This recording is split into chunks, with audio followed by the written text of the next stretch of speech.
हरिओम, ओम आनंद ma'am, Om Shanti ma'am, ओम ज्ञान ma'am. आप सभी दर्शकों का हमारे चैनल पर स्वागत है।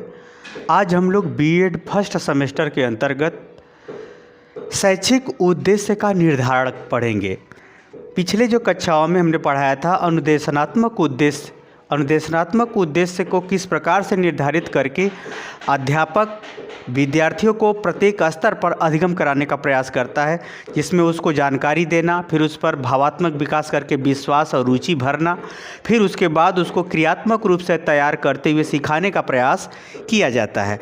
अब रह गई बात कि जो शिक्षण अधिगम प्रक्रिया है वह अध्यापक जो है उद्देश्य के अनुरूप उसको जो है पढ़ाता है, सिखाता है, और ताकि बालक के व्यवहार में अपेक्षा के अनुसार परिवर्तन आ सके, अर्थात अधिगम हो सके। तो यहाँ पर हम लोग देखते हैं कि शिक्षा के उद्देश्य के निर्धारण एवं निर्माण किस प्रकार से अध्यापक करता है, जिसके अनुरूप वह ज्ञानात्मक, भावात्मक और अंत में क्रियात्मक गतिविधि में परिवर्तन ला करके विद्यार्थी को सिखाने में सफल होता है। तो अब हमको ये देखना है कि जब अध्यापक पढ़ाएगा तो निश्चित रूप से अपने विषय वस्तु के अनुरूप वह जो है उद्देश्य निर्धारित करेगा और उसी को सिखाने का प्रयास करेगा। तो वह जो उद्देश्य का निर्धारण किन किन बातों को ध्यान में रखते हुए करता है, ताकि बालक जो है अच्छे ढंग से विषय वस्तु का ज्ञान हो सके, उसके व्यवहार में उचित ढंग से परिवर्तित हो सके और उसके व्यक्तित्व का उचित ढंग से विकास हो सके। इन सब बातों को ध्यान में रख कर के वह उद्देश्य का निर्धारण करता है, उसका निर्माण करता है। अगर हम पहली बात ये उद्देश्य के निर्धारण करते समय किन किन बातों को ध्यान में रखता है, उसका पहला है पाठ्य वस्तु से संबंधित, यानी जो भी कुछ वह उद्देश्य बनाता है वह जो पढ़ाई जाने वाली वस्तु है उसी से संबंधित बनाता है।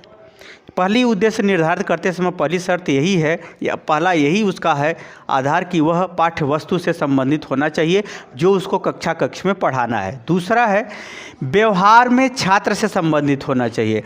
यदि वह उद्देश्य को व्यवहार से जोड़कर बनाता है तो वह व्यवहार से जो संबंधित उद्देश्य बनाता है वह विद्यार्थी के व्यवहार से संबंधित होना चाहिए, शिक्षक के व्यवहार से नहीं संबंधित होना चाहिए, क्योंकि शिक्षक का अनुभव और व्यवहार व्यापक है। अब विद्यार्थी का अनुभव और व्यवहार उसके स्तर से है। तो यदि कोई वह उद्देश्य बनाता है व्यवहार से संबंधित तो वह विद्यार्थी के व्यवहार से संबंधित होना चाहिए। इसको भी ध्यान में रख करके बनाया जाता है। तीसरा अगर हम देखें तो एक उद्देश्य में एक ही अधिगम सामग्री, यानी एक अगर उद्देश्य निर्धारित करता है तो उस उद्देश्य में एक ही चीज़ों को समझाने का प्रयास किया जाना चाहिए, एक ही बात को बताया जाना चाहिए और एक ही बात को उसमें जो है एक ही बात के प्रति उसमें रुचि, जिज्ञासा, विश्वास और क्रियात्मक रूप से तैयार करने संबंधी बातों को बताया जाना चाहिए। यानी एक उद्देश्य में एक ही बात बताई जानी चाहिए। चौथा अगर देखें समानार्थी उद्देश्य का भी निर्धारण करना चाहिए, ऐसा रखना चाहिए, क्योंकि अगर विद्यार्थी यानी कि समान अर्थ जो हम उद्देश्य रखे हैं, पहले का जो उद्देश्य से हम जो सिखाना चाह रहे हैं वही अगर हम उद्देश्य बदलते हैं तो वही चीज़ दूसरे उद्देश्य से भी सिखाया जा सके। जैसे अगर हमने कहा कि मिठाई से जो है मिठाई हमको मीठी लगती है तो खीर आपको कैसी लगती है, वो भी मीठी लगती है। तो कहने का मतलब कि अगर हमको मीठी चीज़ के बारे में बताना है तो हमारा तो उद्देश्य मिठाई ही रहेगा, लेकिन उदाहरण या जो उद्देश्य है वह दो अर्थों में हो, लेकिन समान अर्थ लिए हुए हो। एक ही चीज़ सिखाए दो माध्यमों से सिखाया जा सके। तो इसका भी ध्यान में रख करके अधिगमकर्ता को जो है उद्देश्य का निर्धारण किया जाता है। अगर पांचवा की अगर हम बात करें, समान अधिगम में परिवर्तनशीलता भी हो। समान अधिगम का मतलब ये तात्पर्य है कि अगर एक ही चीज़ उसको सिखाना है, उसे सिखाना है, यानी कोई चीज़ है समान रूप से अगर हम सिखाना चाह रहे हैं, तो जैसे अगर आप साइकिल चलाना सीख रहे हो तो बाइक भी चलाना सीख जाओगे। यानी कहने का मतलब ये है उद्देश्य तो है ड्राइविंग करना, मतलब वाहन को चलाना है, क्या माध्यम क्या है, साइकिल भी उसका माध्यम है और बाइक भी उसका माध्यम है। कहने का हमारा ये तात्पर्य है कि समान अधिगम यानी एक ही चीज़ को सिखाने के लिए दो विभिन्न गतिविधियों को भी अपना करके या उदाहरण दे करके या माध्यम का प्रयोग करके उद्देश्य को परिवर्तनशील भी रखना चाहिए। अगर विद्यार्थी कहता है कि नहीं सर जी हमको समझ में नहीं आ रहा है, कुछ इससे दूसरा कोई उदाहरण दीजिए या कुछ दूसरा बात बताइए तब हम समझ जाएंगे, तब उसके लिए उसको तैयार होना चाहिए। ऐसा भी उद्देश्य का निर्धारण उसे कर लेना चाहिए। छठा है, जब उद्देश्य का निर्धारण करे अध्यापक तो ये बात का ध्यान रखे कि जो उसमें शब्द हो वह सरल हो और स्पष्ट हो और बच्चों को वह समझ में भी आए। ऐसे शब्दों का चुनाव करते हुए उद्देश्य का निर्धारण करना चाहिए, क्योंकि जो शिक्षण का उद्देश्य होगा वही अनुदेशनात्मक भी उद्देश्य होगा। अनुदेशनात्मक उद्देश्य विद्यार्थी के गति के अनुसार सिखाने के लिए निर्देशित किया जाता है, और जबकि शिक्षण का उद्देश्य भी अधिगम कराना होता है, लेकिन इसमें जो है फोकस जो है अध्यापक द्वारा होता है। लेकिन अधिगम जो होता है वह अनुदेशनात्मक उद्देश्य में जो चीज़ अधिगम होता है वही शिक्षण उद्देश्य में भी वही चीज़ अधिगम कराया जाता है, बस प्रोसेस अलग अलग हो जाता है। कहने का हमारा ये तात्पर्य है कि जो अध्यापक उद्देश्य का निर्धारण करे तो उसमें जो शब्द का प्रयोग करे लिखने में वह सरल हो और स्पष्ट हो, विद्यार्थियों के समझने के लायक हो। ऐसा नहीं कि वह क्लिष्ट शब्दों का प्रयोग कर दे या कठिनता स्तर बढ़ा दे, ऐसा नहीं हो। जिस स्तर के विद्यार्थी हों उसी स्तर के हिसाब से उसमें शब्द का प्रयोग हो, उसमें स्पष्टता हो और वह समझने में सरल हो। ऐसे भी इसको भी ध्यान में रख करके उद्देश्य का निर्धारण करना चाहिए या लिखना चाहिए, दोनों भी चलेगा। सातवां देखें, उद्देश्य सार्थक होना चाहिए। सार्थक का मतलब उद्देश्य जो है अर्थ लिए हुए हो, आवश्यकता को लिए हुए हो, उपयोगिता को लिए हुए हो, विषय वस्तु से संबंधित हो, यानी उसमें सार्थकता हो। बिना उपयोगिता का, बिना कोई मतलब का उसमें उद्देश्य शामिल नहीं करना चाहिए। ज़्यादा ऐसा नहीं बिना अनाप शनाप एक ही उद्देश्य में कई उदाहरण शामिल कर दें, ऐसा ना हो।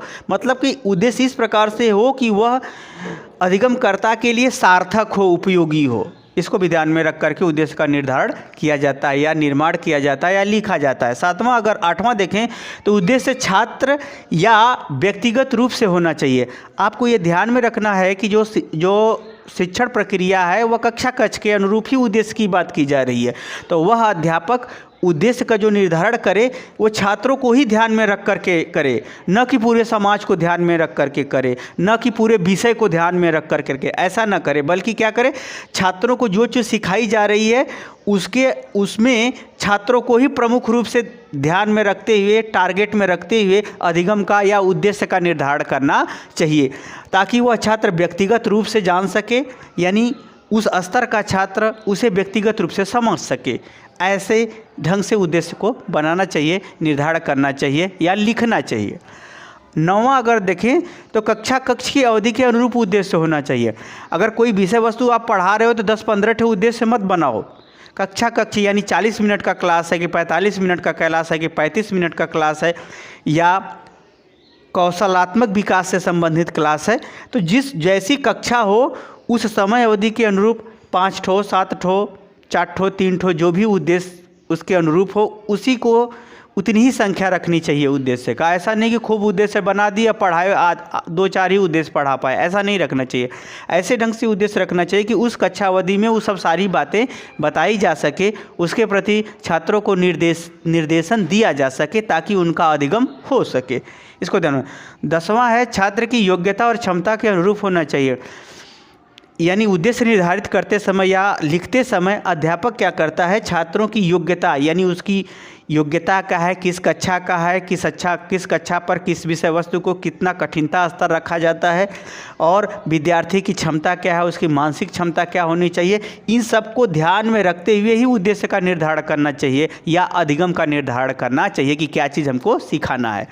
तो यानी छात्रों की योग्यता, क्षमता, कठिनता स्तर, आयु स्तर, ये सब को ध्यान में रखते हुए ही क्या करना चाहिए, उद्देश्य का लिखना चाहिए या उद्देश्य का निर्धारण करना चाहिए या अधिगम का निर्धारण करना चाहिए। 11वां देखिए, भविष्य की आवश्यकता एवं उपयोगिता के अनुरूप हो। जो हम लोग उद्देश्य रख करके जो विद्यार्थी को हम पढ़ा रहे हैं, कक्षा में जो चीज़ बता रहे हैं, जो विषय वस्तु को हम पढ़ा रहे हैं, उसमें इस बात का भी ध्यान में रखना चाहिए कि उन महत्वपूर्ण बिंदुओं को भी उद्देश्य के अंतर्गत शामिल करना चाहिए जो छात्र के भविष्य की आवश्यकता की पूर्ति करे, साथ में वह भविष्य में उसके लिए उपयोगी हो, चाहे सीखने के लिए उपयोगी हो, चाहे ज्ञान के तौर पर उपयोगी हो, चाहे प्रतिस्पर्धा के तौर पर उपयोगी हो। इन सब बातों को ध्यान में रख करके उद्देश्य को निर्धारण करना चाहिए ताकि वह अपनी आवश्यकता और उपयोगिता दोनों को पूरा कर सके। 12वां है, शैक्षिक गतिविधि या व्यक्तित्व के विकास के अनुरूप होना चाहिए। उद्देश्य का निर्धारण इस प्रकार से करना चाहिए या इस प्रकार से उद्देश्य लिखना चाहिए कि अधिगमकर्ता जो है किसी विषय को क्रमबद्ध सीखने में उसको सहायता मिले, क्रमबद्ध सीखने में उसको सहायता मिले ताकि उस विषय का व्यवस्थित ज्ञान हो सके। या ऐसे भी कर सकते हैं, या छात्र वह सब चीज़ सीख करके अपने व्यक्तित्व का विकास कर सके, अपने समझ, क्रिया, व्यवहार, कुशलता, संबंध, दायित्व, भूमिका इत्यादि के जो है के को पूरा करने में उसे मदद मिले, सहयोग मिले। यानी इस प्रकार से शैक्षिक उद्देश्य का निर्धारण करना चाहिए या लिखना चाहिए। यह महत्वपूर्ण बातें हमने 12 महत्वपूर्ण बातें बता दी कि उद्देश्य लिखते समय या निर्धारित करते समय अध्यापक को इन महत्वपूर्ण बिंदुओं को ध्यान में रखना चाहिए ताकि विद्यार्थी वर्तमान के साथ साथ भविष्य के लिए भी तैयार हो सके और उसे विषय वस्तु का क्रमबद्ध सुव्यवस्थित ढंग से ज्ञान हो सके और वह अपने जीवन में आत्मनिर्भर होते हुए सामाजिक विकास, नैतिक विकास, अपने प्रत्येक क्षेत्रों के दायित्वों को निर्वहन करने में सफल हो सके। ऐसा उद्देश्य होना चाहिए। अब मेरा व्याख्यान आपको कैसा लगा? यदि समझ में आ गया हो तो कमेंट बॉक्स में ज़रूर बताइए। साथ ही मेरे चैनल को लाइक, शेयर, सब्सक्राइब भी कीजिए। आज के लिए इतना ही। हरिओम।